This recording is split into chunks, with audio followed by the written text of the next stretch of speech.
Sir, आपण जो विचार करता हा मुळातच विचार कोणत्याही क्लासेस वाहिनीचा किंवा क्लासेस कोणत्याही संघटनेचा नाही. मग असं का होतंय?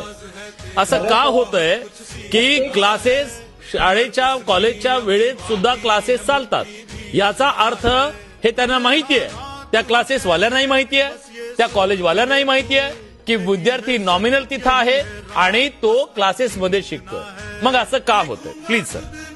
तर याची अगोदर आपण पूर्व माहिती घेणं आवश्यक आहे. काही कॉलेजमधले सुद्धा प्राध्यापक याच्यामध्ये समाविष्ट आहेत. आम्ही त्यामध्ये नकार देणार नाही, परंतु कॉलेजमध्ये ज्यांना अनुदान आहे अशा सर्व शिक्षकांना अगोदर बंद करणं गरजेचं आहे. हे स्वतः क्लासेसची टायअप करतात आणि मग क्लासेस चालतात. आपलं म्हणणं हेच आहे सर. हे जे सिंडिकेट आहे ना, हे जे साटल होत आहे ना, त्याच्यावर आपलं बोट आहे. मी सदावर्ते सरांकडे जाणार आहे. आज त्यांनी ते सगळे मुद्दे मांडलेत. तुम्हाला काय, तुमचं काय म्हणणं आहे सर? तुम्ही युनियन म्हणून काही नियम बनवलेत? एका क्लासमध्ये किती विद्यार्थी असावे? तुम्ही शिकवताना सर, डॉक्टर वाघ सर, तुम्ही शिकवताना एका क्लासमध्ये किती विद्यार्थी असावेत साधारण? सर, आम्ही कोरोना कालावधीपासून स्वतः कोचिंग क्लासेस असोसिएशन महाराष्ट्राची मीन्स सीसीएची एसओपी तयार केलेली आहे.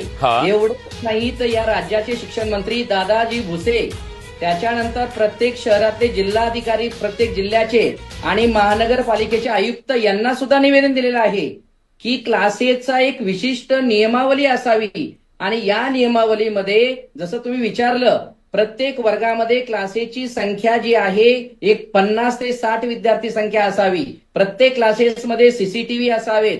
प्रत्येक क्लासेसमध्ये तक्रार पेटी असावी. प्रत्येक क्लासेसमध्ये महिला कर्मचारी असावी. प्रत्येक क्लासेसमध्ये शौचालयाची सुविधा असावी.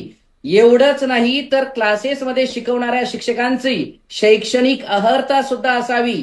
आणि या सगळ्याची चाचपणी आपण करावी असं निवेदन आम्ही दिलेलं आहे सर. म्हणजे आम्ही एसओपी तयार केलेली आहे सीसीएची. छान सर, एसओपी तुम्ही तयार केली. बिळंबे सर, मोठेगावकरच्या क्लासची विद्यार्थी संख्या किती हो? मोठेगावकर सरांच्या क्लासची संख्या महाराष्ट्रभरात आज रोजी तर 40,000च्या आसपास आहे. एका वर्गात किती बसतात ते जरा सांगा. एका वर्ग कसा असतो ते सांगा.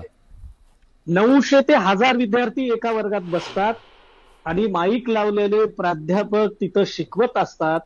900 ते 1000 विद्यार्थ्यापर्यंत हे प्राध्यापक टीचिंग करणारे पोहोचू शकत नाहीत. समोरल्या 10-20